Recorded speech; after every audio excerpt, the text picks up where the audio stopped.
We're live from New Delhi. You're watching DD India News, India's voice to the world. I'm Lipakshi Khurana. Coming up in the next hour.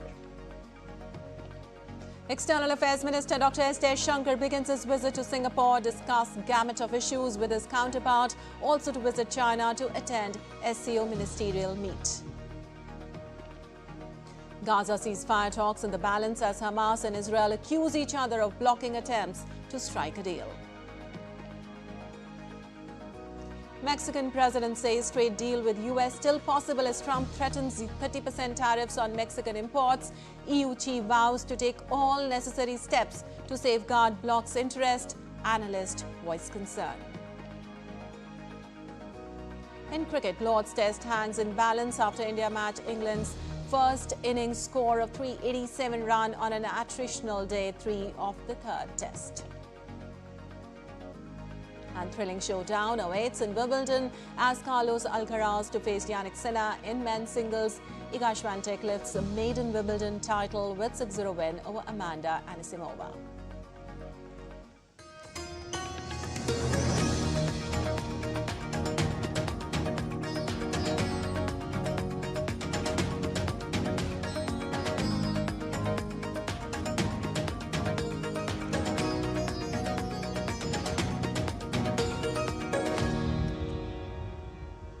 And on to the details now. India's External Affairs Minister Dr. S. Jaishankar began his visit to Singapore and China. In his first stopover, External Affairs Minister Dr. Jaishankar met his Singaporean counterpart Vivian Balakrishnan, exchanged views on several key issues. External Affairs Minister Dr. Jaishankar also met Chairman-designate of Temasek Holdings, Theo Chi Hian. Both discussed the transformation underway in India and its investment opportunities. Later, External Affairs Minister Jaishankar will also visit China to attend the Shanghai Cooperation Organization Foreign Ministers meeting and also to hold bilateral talks with the leaders on the sidelines of the meeting.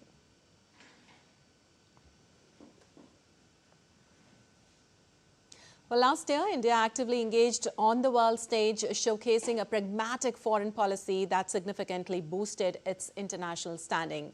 The Ministry of External Affairs steered these efforts, advancing national interest by strengthening ties with partners, pushing for reforms in global bodies and championing the Global South. Despite ongoing global economic shifts and geopolitical tensions, India remained a proactive voice in major international discussions. A key focus was India's continued leadership in the G20. Building on its previous presidency, India collaborated with Brazil and South Africa in the Troika. Prime Minister Narendra Modi's contribution at the G20 summit in Rio de Janeiro were widely praised for their human-centric approach. A notable outcome was the African Union's first participation as a permanent G20 member, which was a direct result of India's efforts in 2023. India also hosted the third Voice of the Global South Summit, where Prime Minister Modi proposed a global development compact to foster sustainable development across the region. Beyond multilateral forums, India deepened its bilateral relationships through numerous Foreign Office consultations with 35 countries, reinforcing diplomatic ties globally. Closer to home, India reaffirmed its neighbourhood first policy, where leaders from several neighbouring countries attended Prime Minister Narendra Modi's swearing-in ceremony in June, highlighting strong regional bonds. India's commitment to humanitarian aid also continued, particularly in Afghanistan, where it provided crucial supplies and scholarships, including for women working with UN bodies. This comprehensive engagement, from high-level summits to direct aid and bilateral dialogues, underscored India's dynamic role in shaping a more equitable and stable global environment throughout 2024. Bureau Report, DD India. Well, after the release of the Aircraft Accident Investigation Bureau's preliminary report on the Air India flight AI-171 fatal crash in Ahmedabad, Union Minister of State for Civil Aviation Muralidhar Mohol on Saturday said that the report was a preliminary one and conclusions should not be drawn based on it. Speaking to media persons, he said that AAIB is an autonomous authority and the ministry does not interfere in their work. एक महीने के अंदर AIB ने अपना प्राथमिक report दिया है, तो उसमें जो चीज़ें आई है, जो उसमें बातें आई है, उसकी और जांच होगी, फिर उसके बाद मुझे लगता है कि उस पर बात करना उचित होगा। देश में कहीं भी अगर किसी हेलीकॉप्टर का भी एक्सीडेंट होता तो हमें ब्लैक बॉक्स बाहर देश भेजना पड़ता था, लेकिन देखो कि एक दिन के अंदर हमारे एआईबी की टीम बाकी एजेंसीज ने ये ब्लैक बॉक्स वहाँ पे मिला, उसको ढूंढा, उसके बाद 1 महीने के अंदर इसका प्राथमिक रिपोर्ट भी आया। तो मुझे लगता है कि बहुत अच्छा काम चल रहा है और एक के बाद एक मुझे लगता है कि इस पे काम होने के बाद फाइनल रिपोर्ट आएगा। Well, according to the report, flight data recovered from the aircraft's enhanced airborne flight recorder revealed that the fuel cut-off switches for both engines were inadvertently moved from run to cut-off, one after the other, within a 1-second interval at an altitude just moments after liftoff. The report also includes a conversation between the pilots and the fuel controls before the crash. In the cockpit voice recording, one of the pilots is heard asking the other why did he cut off, to which the second pilot replied that he had not done so. And after spending around 2 weeks at International Space Station, Axiom mission 4 astronaut crew, including Indian astronaut Shubhanshu Shukla, are set to return to Earth. The SpaceX Dragon spacecraft carrying the 4 astronauts is scheduled to undock from the ISS on Monday, July 14th. The Dragon capsule will leave the ISS Harmony module around 4:35 p.m. IST. After undocking, the spacecraft will head back to Earth for a splashdown off the coast of California.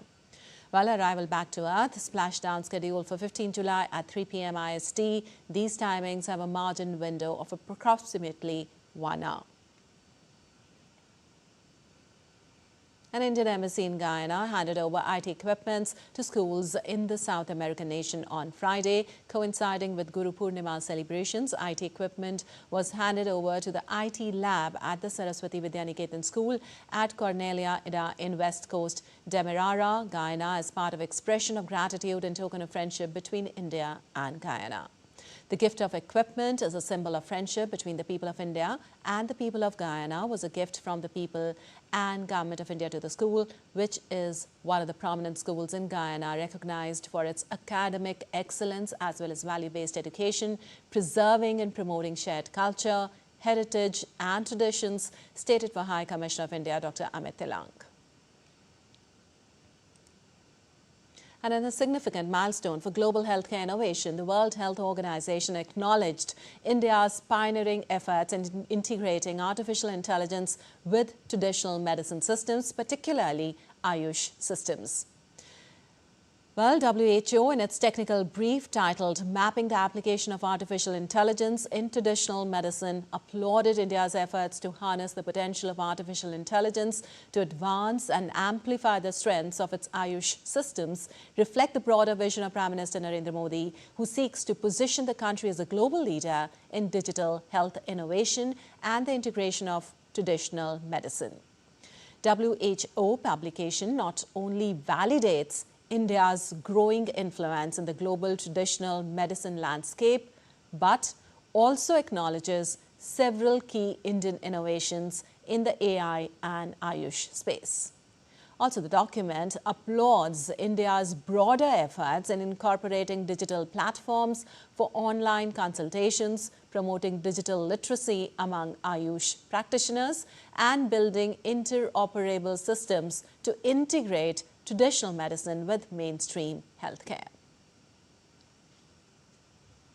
The Ministry of Ayush welcomes this recognition as a testament to India's leadership in creating a robust scientific ecosystem for traditional medicine. It also reaffirms the country's commitment to fostering global collaboration and responsible innovation as envisioned under WHO's broader framework for AI and traditional medicine.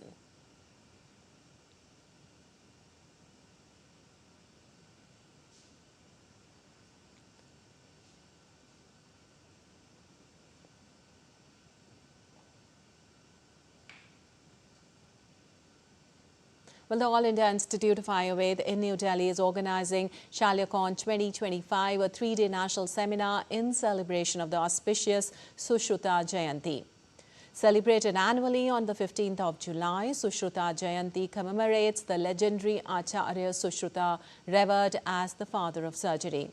The seminar, to begin on Sunday, will feature live surgical demonstrations, including general surgeries, anorectal surgeries and urosurgical cases. With a theme focused on innovation, integration and inspiration, ShaliaCon 2025 is poised to be a dynamic confluence of tradition and technology. The event will facilitate the exchange of ideas, showcase clinical advancements, and explore emerging trends in Ayurvedic surgical practices.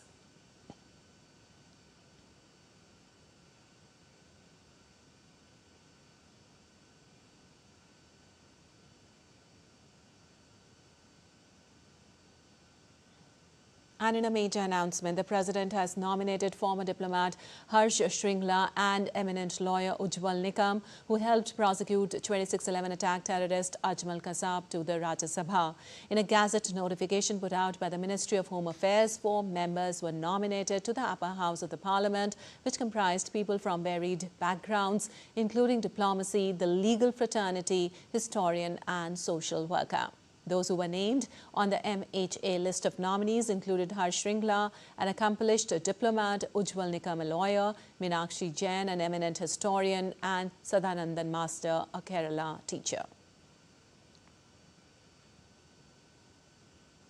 Well, Election Commission on Saturday said it has established direct contact with nearly all electors in Bihar, and 80.11% of electors in the state have already submitted their enumeration forms. The poll panel said it is moving ahead to complete the collection of enumeration forms well before the stipulated time of the 25th of July. ECI said in a statement that in order to get their names included in the draft electoral rolls to be published on 1st of August, electors have to submit their EFs, preferably along with eligibility documents. Now, in case any elector needs more time to submit the eligibility documents, they can submit them separately till 30th of August. Over 46 million enumeration forms have already uploaded in the ECI net by Saturday evening. And moving on, as the month of Sawan enters its 3rd day, Uttar Pradesh's Muzaffarnagar police has conducted a flag march on Saturday amidst rain in an attempt to ensure smooth and safe completion of Kanwar Yatra 2025. Sawan holds a special place in Hindu mythology. Devotees undertake fast and offer prayers to seek the blessings of Lord Shiva during this period. The march, which included anti-terrorist squad, rapid action force, bomb disposal squad and local police, aimed to provide a sense of security to the public, particularly devotees visiting Shiv Chowk. The police force was instructed to maintain continuous patrolling, monitor the areas using drones and ensure a smooth traffic system. Well, a comprehensive security plan has been implemented for the Kanwar Yatra using AI-enabled cameras, quick response teams and checks conducted at Kanwariya, Shivalayas, religious places and important establishments. Well, the Amarnath Yatra is going on with full momentum amid tight security arrangements and unprecedented other facilities for the pilgrims. On the 11th day of Darshan, pilgrims drawn from different parts of the country paid obeisance at Himalayan caves situated at the height of 3,880 meters in South Kashmir district of Anantnag.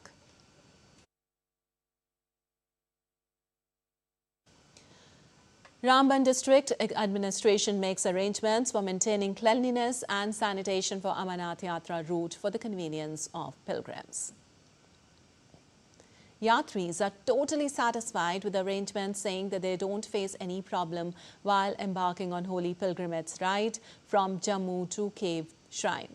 The government as well as Sri Amarnath Shrine Board has made elaborate arrangements for boarding and lodging of pilgrims en route. And still to come in DD India News Hour.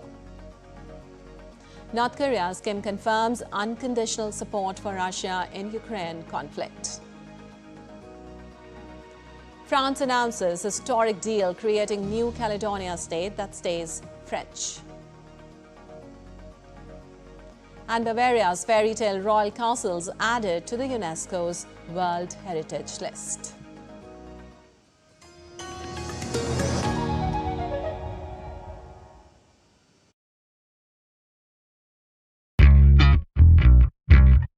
I'm on a quest to explore the history of Goa.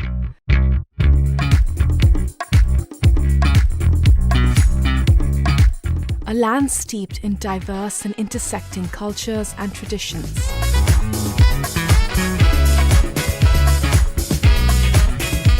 I think this is one of my favorite pieces of art in the city. Here, influences from multiple faiths coalesce in beautiful ways. From religious sites to charming villages and vibrant streets.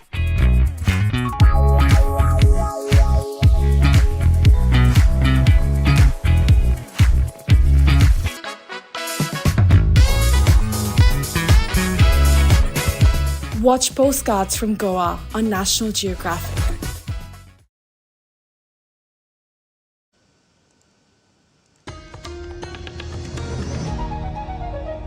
Welcome back. You're watching DD India News. I'm Lipakshi Kuran, and moving on, talks aimed at securing a ceasefire in Gaza hung in the balance on Saturday as both Hamas and Israel accused each other of obstructing efforts to end nearly 21 months of conflict. The deadlock comes amid ongoing negotiations in Qatar and intensifying pressure from families of Israeli hostages to reach a deal. Well, Israeli anti-government protesters took to the streets of Tel Aviv on Saturday, calling for the Israeli government to end the conflict in Gaza. Many protesters waved Israeli flags, while others carried signs calling for a deal to end the war and release the hostages. The indirect talks over a U.S. proposal for a 60-day ceasefire are nonetheless expected to continue, the sources said, despite the latest obstacles in clinching a deal.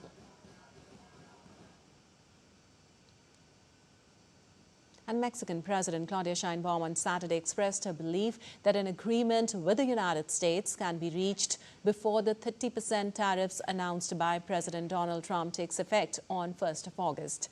In a speech in the border state of Sonora, she said that every country was getting a letter from Trump and her team had already begun discussions with the U.S. on Friday and was confident Mexico will also get a deal. As Trump threatened on Saturday to impose a tariff on imports from Mexico and the European Union following weeks of negotiations with the United States' main trading partners that did not result in a global trade agreement. De hoy, muy temprano, salió una carta firmada por el presidente Trump, donde dice que a México le van a poner 30% de aranceles a todo lo que se exporte a Estados Unidos. Y nosotros creemos que, por lo que platicaron el día de ayer nuestros compañeros, que vamos a llegar a un acuerdo con el gobierno de los Estados Unidos y que vamos a llegar, por supuesto, a mejores condiciones. De Justicia de la Nación. Tenemos claro que podemos trabajar con el gobierno de Estados Unidos y tenemos claro que no. Y hay algo que no se negocia. Nunca. Es la soberanía de nuestro país. Well, in response, European leaders reacted quickly to Trump's announcement. European Commission President Ursula von der Leyen said the EU is prepared to take the necessary steps to safeguard its interest, including the adoption of proportionate countermeasures if required. Well, von der Leyen said in a statement that the bloc remained ready to continue working towards an agreement by August 1st.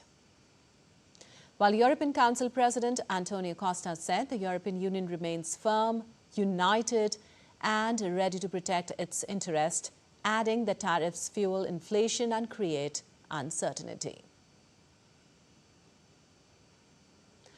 Following the Trump announcement, an analyst warned on Saturday that Trump's new threat to impose a 30% tariff on European imports is bringing the US and the EU closer to a trade war. The August 1st deadline gives the targeted countries time to negotiate agreements that could lower the threatened tariffs. Well, some investors and economists have also noted Trump's pattern of backing off his tariff threats. And US President Donald Trump said he might revoke talk show host Rosie O'Donnell's US citizenship after she criticized his administration's handling of weather forecasting agencies in the wake of the deadly Texas floods, the latest salvo in a years-long feud the two have waged over social media. Under US law, a president cannot revoke the citizenship of an American born in the United States. O'Donnell was born in New York State. O'Donnell, a longtime target of Trump's insults and jabs, moved to Ireland early this year with her 12-year-old son after the start of the president's second term. She said in a March TikTok video that she would return to the U.S. when it is safe for all citizens to have equal rights there in America, O'Donnell responded. And France on Saturday announced a historic accord with New Caledonia in which the overseas territory will be declared a new state within the French realm.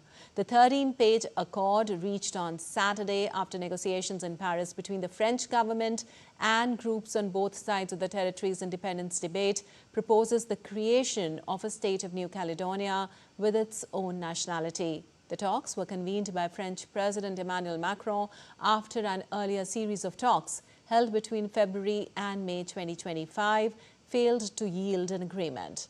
After 10 days of talks, the parties agreed that a state of New Caledonia should be created. The released document signed by almost 20 politicians details what the deal would imply for New Caledonia's future. New Caledonia's population will be called to approve the agreement in February 2026. If approved, the text would be the centerpiece of a special organic law voted by the local Congress. And as the United States seeks clarity from its allies over their role in a potential conflict over Taiwan, Australia has stated it will not commit its troops in advance.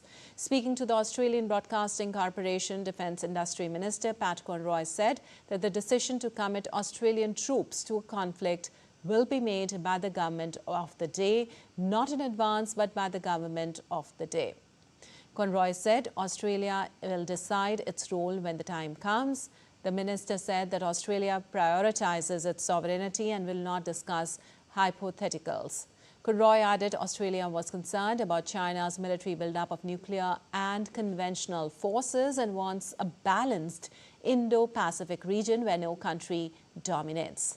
The Australian minister's statement comes ahead of the country's largest war-fighting exercise with the US at Sydney Harbour.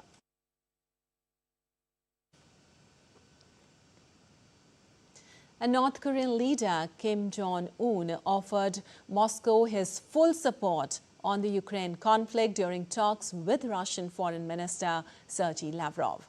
Well, Lavrov's visit to North Korea was the latest in a series of high-profile trips by top Moscow officials as both the countries deepened military and political ties amid Russia's offensive against Kyiv. Also, North Korea's official KCNA news agency reported that Kim and Lavrov met on Saturday in an atmosphere full of warm, comradely trust. Also, Kim told Lavrov that Pyongyang was ready to unconditionally support and encourage all the measures taken by the Russian leadership as regards the tackling of the root cause of the Ukrainian crisis. The North Korean leader also expressed a firm belief that the Russian army and people would surely win victory in accomplishing the sacred cause of defending the dignity and basic interest of the country. Lavrov told Kim that Putin hopes for continued direct contacts in the very near future.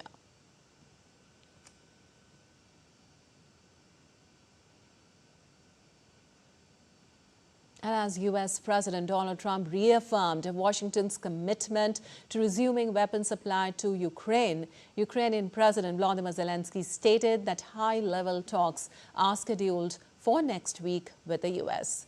Zelensky, in an address, has emphasized the restoration of military aid shipments and the upcoming military-level discussions with the US, noting that the assistant to the US President and Special Presidential Envoy for Ukraine, General Keith Kellogg, will be here in Kyiv for the discussions. Also, the Ukrainian president further called for the sanctions against Moscow to pressure the state to end the conflict, which is currently in its third year.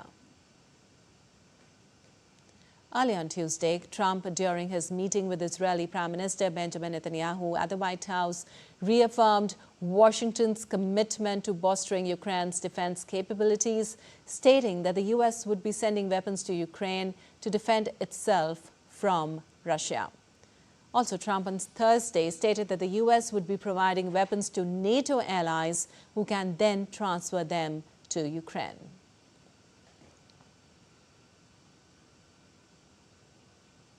And Iran said on Saturday it was reviewing the details of a possible resumption of talks with the United States on its nuclear program. Tehran and Washington had been engaged in talks since April, but those efforts were disrupted when U.S. ally Israel launched a surprise attack on Iran's nuclear facilities on June 13th, just 2 days before a planned meeting in Oman.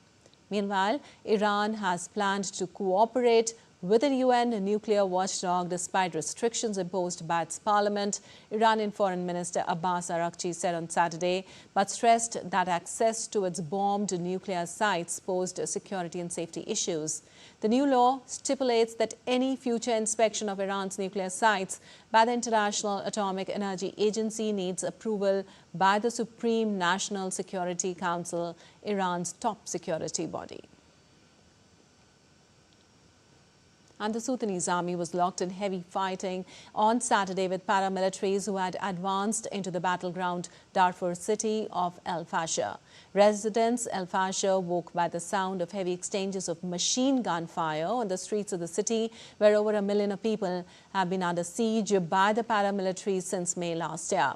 Regular army troops took back several key sites in the south and west of the city, which the rapid support forces had captured on Friday, inflicting heavy losses on the paramilitaries.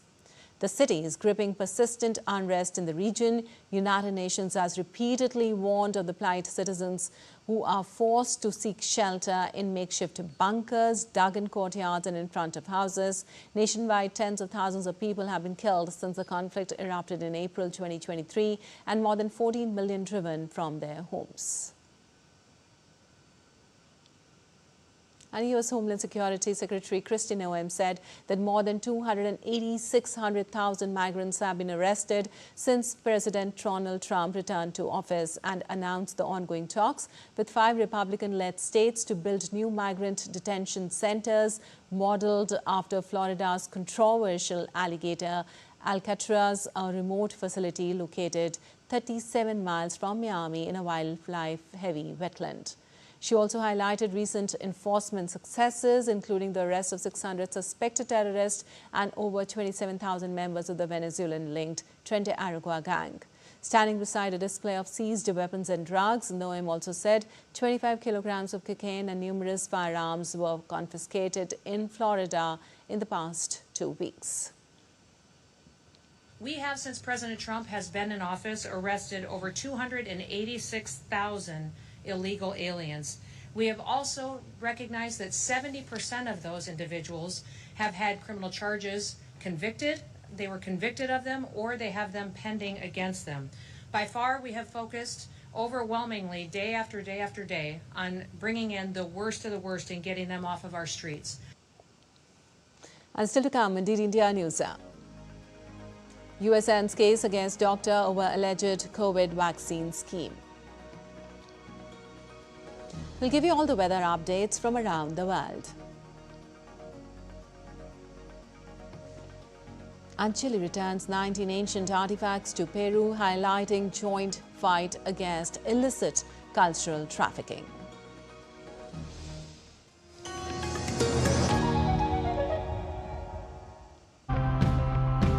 This week, we meet people who are showing us that real change and action does not really have to be perfect or loud. It just has to begin somewhere. What looks like a mere dam sump is actually a mud flat. But this is the basis of the coastal food system. It provides food for several bird species and other life forms. As the saying goes, we serve society for our own well-being. and to better our community. Seeing improvements in our area brings us satisfaction. The approach generally adopted by India towards Antarctica is that of the common heritage of mankind, humankind, as one would say right now. Trees are our lifesavers. They give us oxygen, and it's unfair to harm them by hammering iron nails into them just for the sake of ads.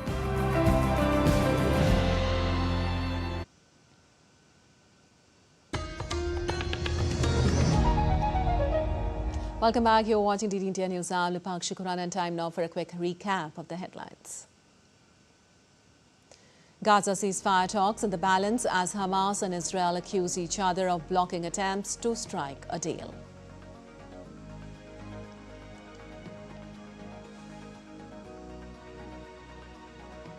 Mexican president says trade deal with US still possible as Trump threatens 30% tariff on Mexican imports. EU chief vows to take all necessary steps to safeguard bloc's interest. Analysts voice concern.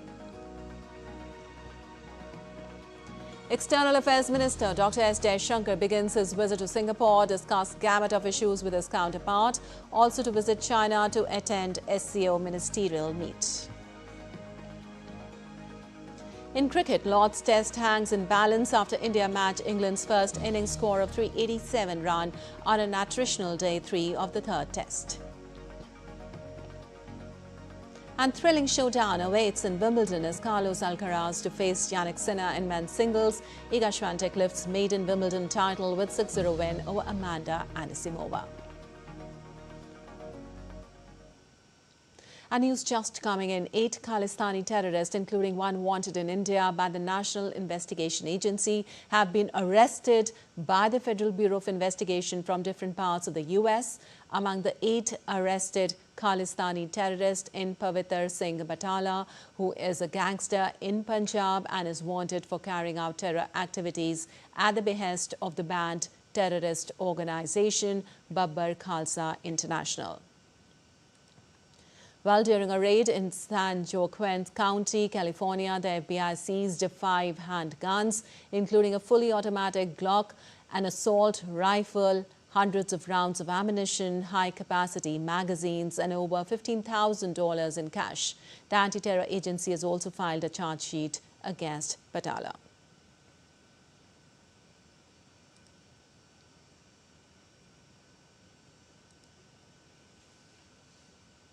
And moving on, in U.S., charges against a doctor accused of destroying COVID-19 vaccines and giving children fake shots at their parents' request have been dropped. U.S. Attorney General Pam Bondi announced on Saturday that she is dismissing the criminal charges against the Utah plastic surgeon who was currently on trial for allegedly issuing fake centers for disease control and prevention COVID-19 vaccination records cards to people who sought fake vaccine cards. He was accused of destroying or disposing of over $28,000 worth of government-provided COVID vaccines.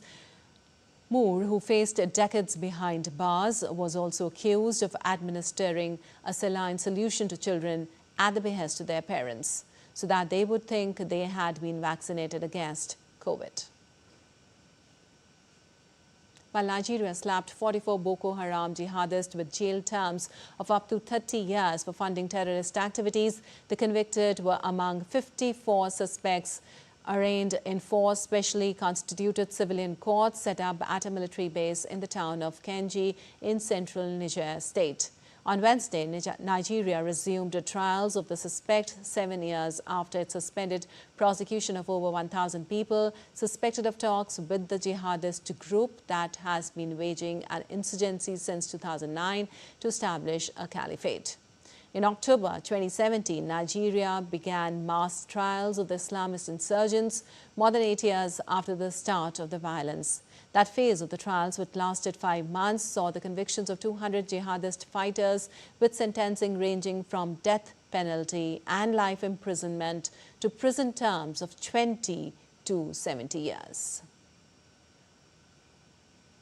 And rescue teams resumed a search for 20 migrants missing after a boat capsized off the eastern coast of Dominican Republic. The death toll from the Friday capsizing rose to 6. The boat was headed for the U.S. territory of Puerto Rico, carrying between 40 and 50 people with 17 rescued. Strong waves, large amounts of sargassum seaweed and dust clouds blowing in from the Sahara Desert were hampering the search efforts. Among the bodies recovered so far were a woman, 3 men and a child. The deceased are Dominican and Haitian nationals. Migrants pay as much as $7,000 for a one-way trip to Puerto Rico from the Dominican Republic, which shares the island of Hispaniola with crisis-torn Haiti. Today, the biggest concern is the sargassum, which makes it difficult to see anybody or any element in the water, the official told AFP. The Dominican Navy said the migrants were trying to travel illegally to Puerto Rico from the eastern end of the Dominican Republic near Punta Cana. They were being ferried in a so-called Yola boat, which are generally constructed from wood or fiberglass and do not comply with safety regulations, according to the authorities. The irregular migration route has become increasingly popular in the last decade.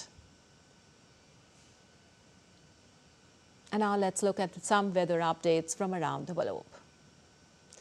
The current spell of cloudy and pleasant weather is expected to continue in Delhi NCR into next week. Light to moderate showers are likely as meteorological conditions remain conducive to rainfall. A cyclonic circulation over northern Haryana and adjacent areas and influencing weather patterns in Delhi are aiding cloud development and rainfall activity. Meanwhile, the IMD has issued a yellow alert for heavy rainfall in several districts of Jharkhand from July 13th to 15th. Intermittent rains are expected to continue across the state during this period. Also, Madhya Pradesh and East Rajasthan are under an orange alert for the next 2 days as the monsoon rains remain intense. After a brief hiatus, the southwest monsoon is set to intensify across parts of central and north Kerala, powered by the strengthening of the westerlies. The paucity of the monsoon in the state, especially in central and south Kerala in the first 2 weeks of July, has increased the rain deficit for the month, which is otherwise considered the rainiest month in the 4-month south monsoon season.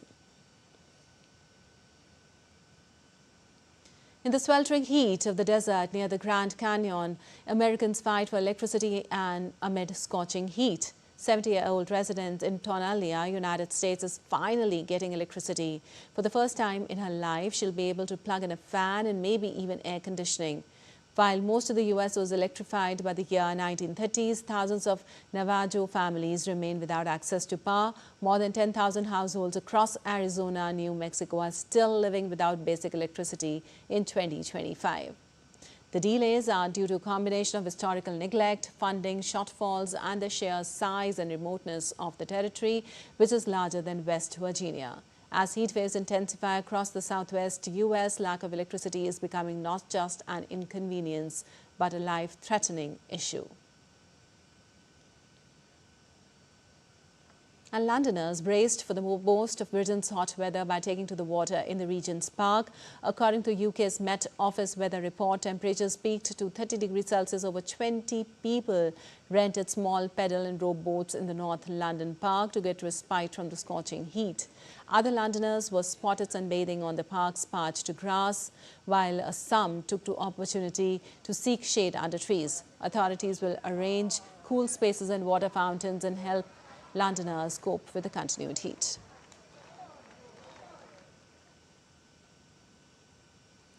Spain had issued several red alerts on Friday as heavy showers and flash floods struck in different parts of the country.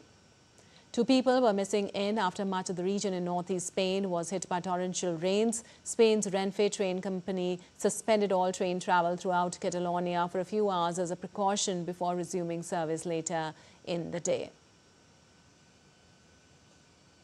Spain's weather service, AEMET, said about 10 centimeters of rain fell in the space of several hours near Barcelona. A hospital in Barcelona was flooded and had to refuse patients. Roads were blocked and a plane that took off from Barcelona for the United States had to turn back after its nose was damaged by hail. Other regions of the north, such as Aragon, were also hit by heavy rain on Saturday. In Syria, wildfires have been sweeping through the forest in the coastal province of Latakia for 10 days. Neighboring countries like Jordan, Lebanon and Turkey as well as Qatar have displaced firefighting teams and equipment including aircraft to assist Syrian emergency crews. While crews struggle to bring the blazes under control in difficult conditions including strong winds, mountainous terrain and drought, hundreds of people evacuated the area so far. And Bavaria's fairy tale royal castles, including Neuschwanstein, Herrenchiemsee and Linderhof, have been added to the UNESCO World Heritage List. The decision made by the UNESCO World Heritage Committee during its 47th session in Paris is recognizing the architectural and cultural significance of King Ludwig II's 19th century palaces. Construction began at Neuschwanstein in 1869, but the project was never completed and building work halted when the Bavarian king died in 1886. The castle is now one of the most popular tourist sites in Germany, receiving roughly 1.4 million visitors per year. It inspired the Disney castle logo after Walt Disney visited in the 1950s. Bavarian State Premier Markus Söder described the designation as a worldwide accolade, calling Neuschwanstein Bavaria's landmark par excellence. And hundreds of yoga enthusiasts gathered on the sands of Copacabana in Rio de Janeiro for this Yoga at Sunrise event on Saturday, creating a memorable experience. Participants meditated, practiced yoga and enjoyed music as they prepared for the dawn. The event started before sunrise during the Brahma Muhurat period, believed to align one's rhythms with nature.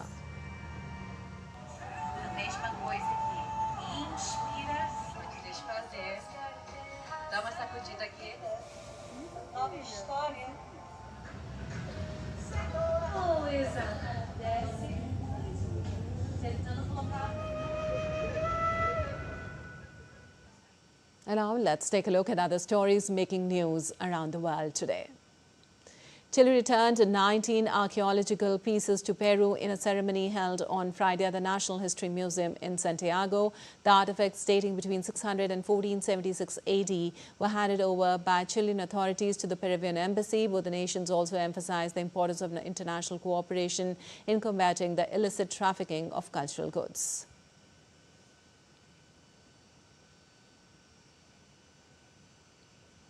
And Mexico's Bora city of Tijuana set a new Guinness World Record for the largest margarita with a massive 34,419 liters of the popular cocktail. This record-breaking event was part of Tijuana's 136th anniversary celebrations.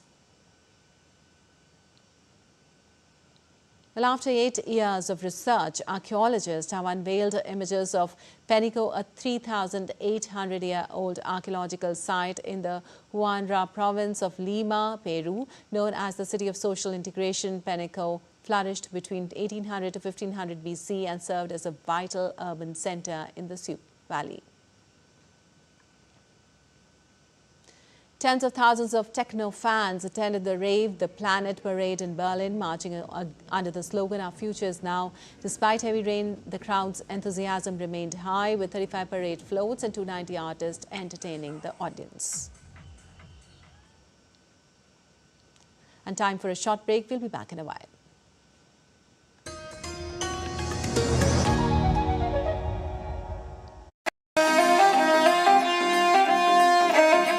Always welcoming. The vibe of Punjab is larger than life.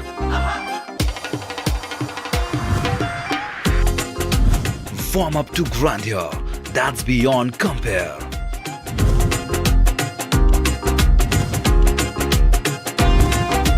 And history that's dotted with tales of bravery. Smiling soul of India, where music, art, cuisine and culture comes together to create an unforgettable impression. Punjab is all set to win your hearts with its unique and colorful extravaganza.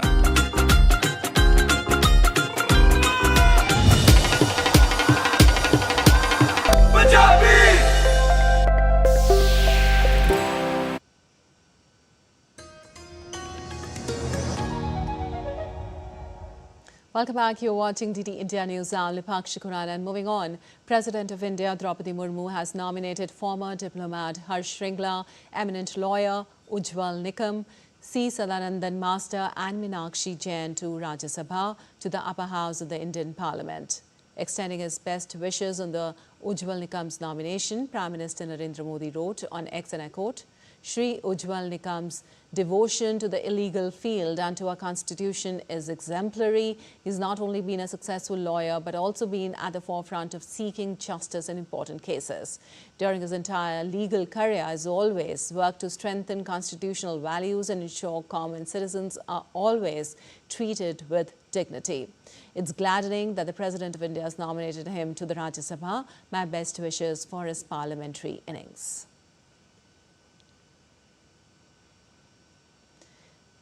Sri C. Sadanandan Master's life is the epitome of courage and refusal to bow to injustice. Violence and intimidation couldn't deter his spirit towards national development. His efforts as a teacher and social worker are also commendable. He's extremely passionate towards youth empowerment. Congratulations to him for being nominated to the Rajya Sabha by Rashtrapati Ji. Best wishes for his role as well. Shri Harshvardhan Shringla Ji has excelled as a diplomat, intellectual and strategic thinker. Over the years, has made key contributions to India's foreign policy and also contributed to our G20 presidency. Glad that he's been nominated to the Rajya Sabha by President of India. His unique perspectives will greatly enrich parliamentary proceedings. It's a matter of immense joy that Dr. Meenakshi Jain Ji has been nominated to the Rajya Sabha by Rashtrapati Ji. She has distinguished herself as a scholar, researcher and historian. Her work in the fields of education, literature, history and political science have enriched domestic discourse significantly. Best wishes for her parliamentary tenure.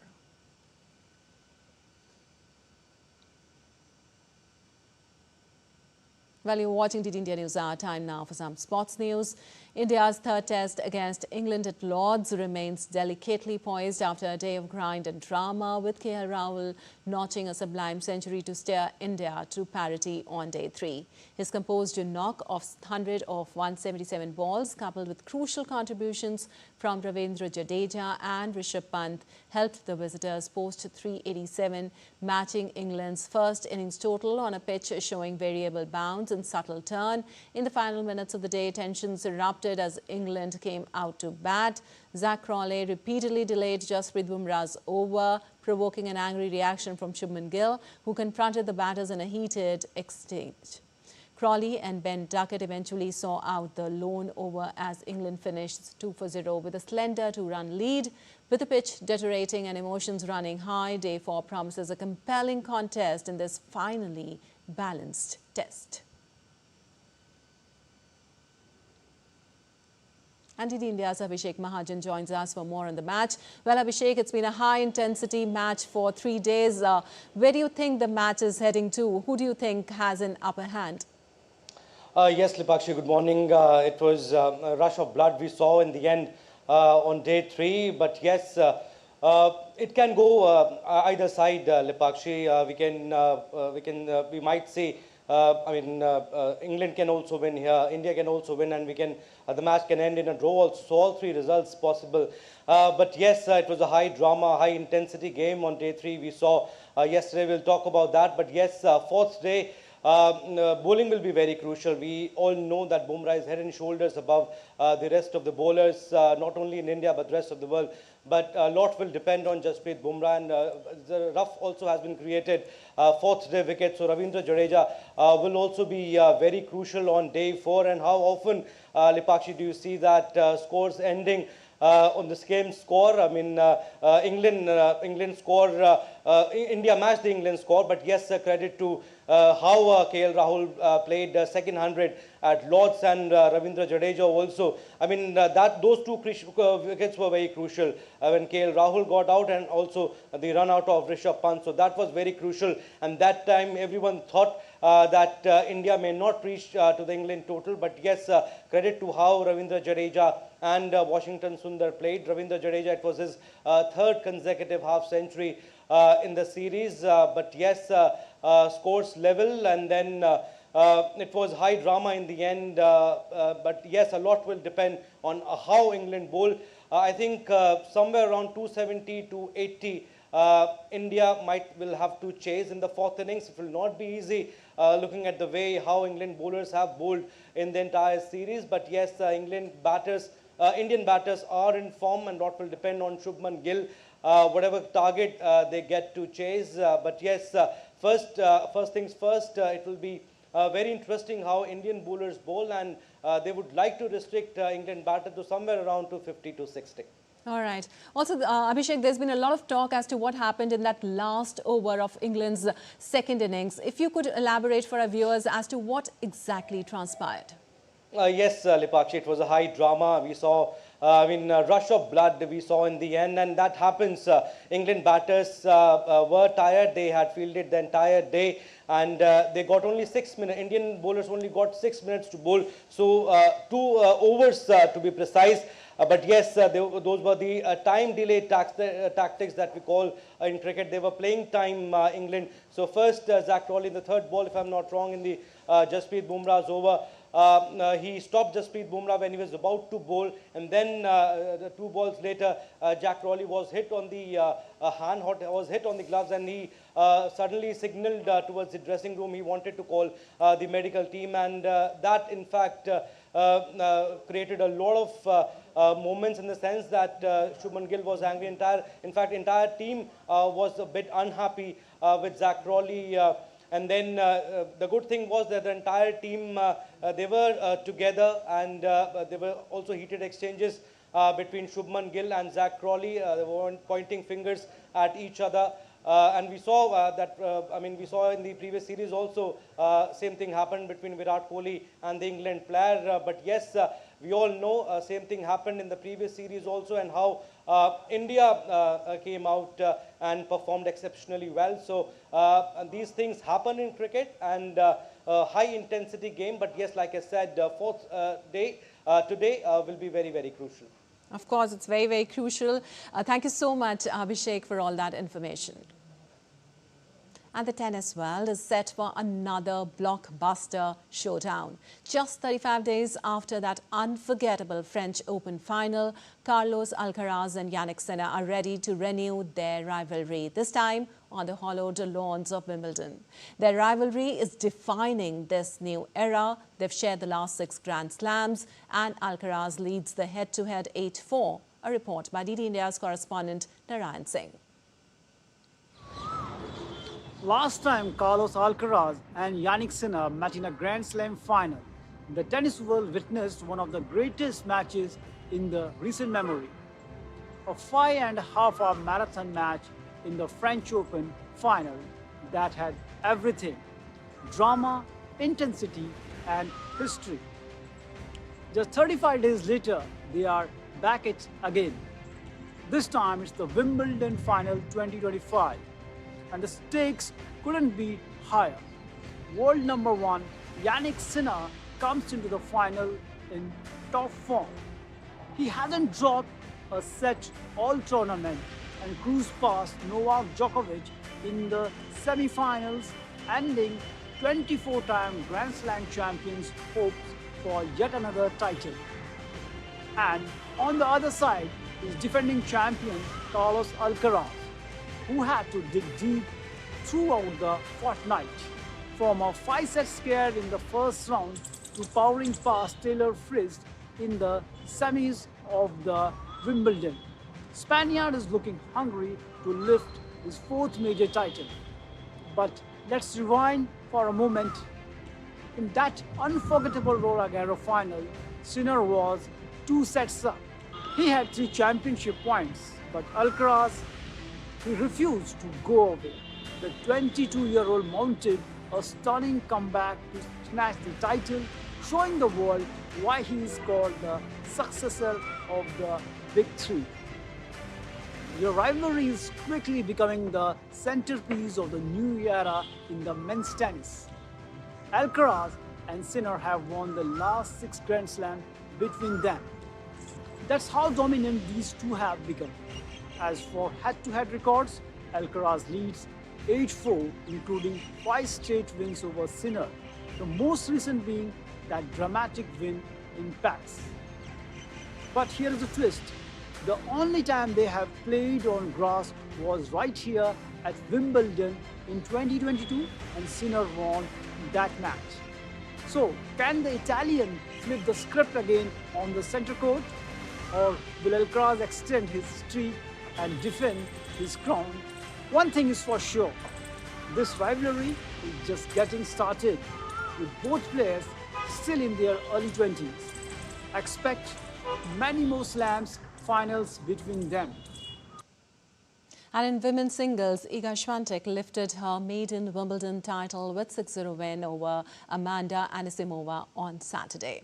The Polish 8th seed was in charge from the first point and wrapped up a victory in just 57 minutes in a brutal display of precision hitting on centre court. It is the first time a woman has won a final at Wimbledon without dropping a game since 1911, when Britain's Dorothea Lambert-Chambers triumphed by the same scoreline. And Swiatek is just the second player in the Open era to win a major without losing a game in the final since Steffi Graf humbled Natalia Zvereva at the 1988 French Open. And this Sunday morning, Delhi's Major Dhyan Chand Stadium came alive with energy as the popular Sundays on Cycle event was held amid enthusiastic participation. India's professional wrestling icon, the Great Khali, flagged off the event as the chief guest, adding star power to the weekly fitness initiative. Organized by the Ministry of Sports, Sundays on Cycle was held to promote fitness and eco-friendly living. Hundreds of cyclists joined the ride, while others engaged in Zumba, rope skipping and yoga sessions. The event continues to grow in popularity, inspiring Delhiites to embrace a healthier lifestyle, one pedal at a time.